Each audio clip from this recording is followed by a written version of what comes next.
कुबेर, जिनको धन के देवता कहा जाता है, वह यक्षों के भी देवता थे। कहते हैं कि लंका पहले कुबेर की थी। रावण ने जब लंका पर कब्जा किया और कुबेर को वहां से निकाल दिया, तो कुबेर को मुख्य भूमि की तरफ जाना पड़ा। प्रजा और राज्य को खोने के बाद कुबेर निराश हो गया था, इसलिए उसने भगवान शिव की आराधना और भक्ति शुरू कर दी। इस तरह से कुबेर एक शिव भक्त बन गया।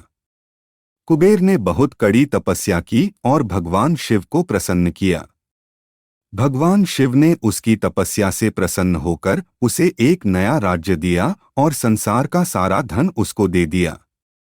इस तरह से कुबेर धन का देवता बन गया और लोग धन और कुबेर को एक समान मानने लगे। संसार का सबसे धनी व्यक्ति बनने के बाद कुबेर भगवान शिव को बहुत कीमती कीमती वस्तुएं चढ़ाने लगा।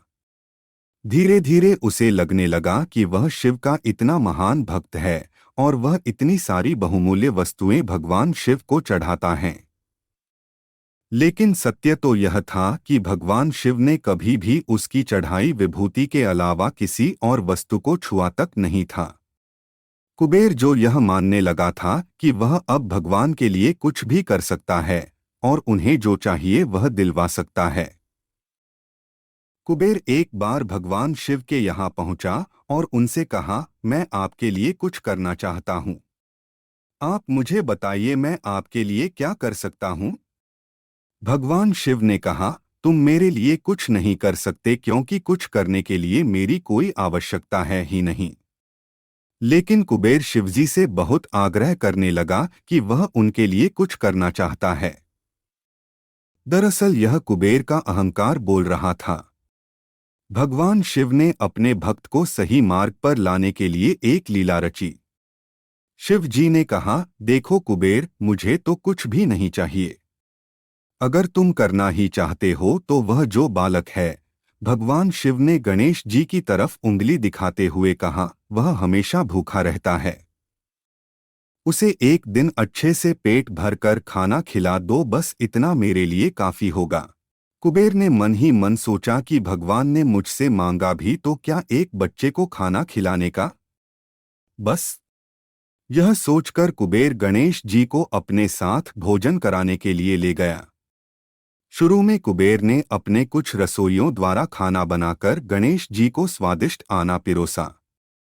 लेकिन उसने देखा कि गणेश जी खाते ही जा रहे हैं, तो उसने कई सैकड़ों रसोइयों को बुलाकर प्रचुर मात्रा में खाना बनाना शुरू रखा।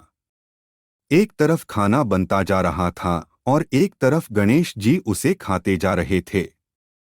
गणेश जी को इतना खाते देख कुबेर की चिंता बढ़ने लगी। कुबेर ने गणपति से कहा, गणेश जी आप रुक जाइए, इतना ज्यादा खाएंगे तो आपका पेट फट जाएगा। गणपति जी ने मुस्कुराते हुए कुबेर से कहा, आप मेरी चिंता मत कीजिए, आप अपना वचन पूरा कीजिए। मुझे भूख लगी है, मुझे खाना खिलाइए। कुबेर का अहंकार खत्म करने के लिए गणेश जी ने इतना खाना खाया कि कुबेर का सारा खजाना खत्म हो गया, यहाँ तक कि कुबेर को दूसरे लोगों से भी खाना मंगवाना पड़ा। कुबेर को इस बात का ज्ञान हो गया कि उसके विचार के छोटेपन की वजह से उसने अपने आप को भगवान शिव का महान भक्त समझ लिया था। जबकि सच बात तो यह थी कि भगवान ने जो कुछ उसे दिया है उसी का थोड़ा हिस्सा वो भगवान को दे रहा था। जबकि इस संसार का सारा धन भगवान के लिए एक तिनके भर से ज्यादा नहीं है। उसने भगवान शिव के पास जाकर अपनी गलती की माफी मांगी और उस दिन से उसकी जीवन की दशा बदल गई।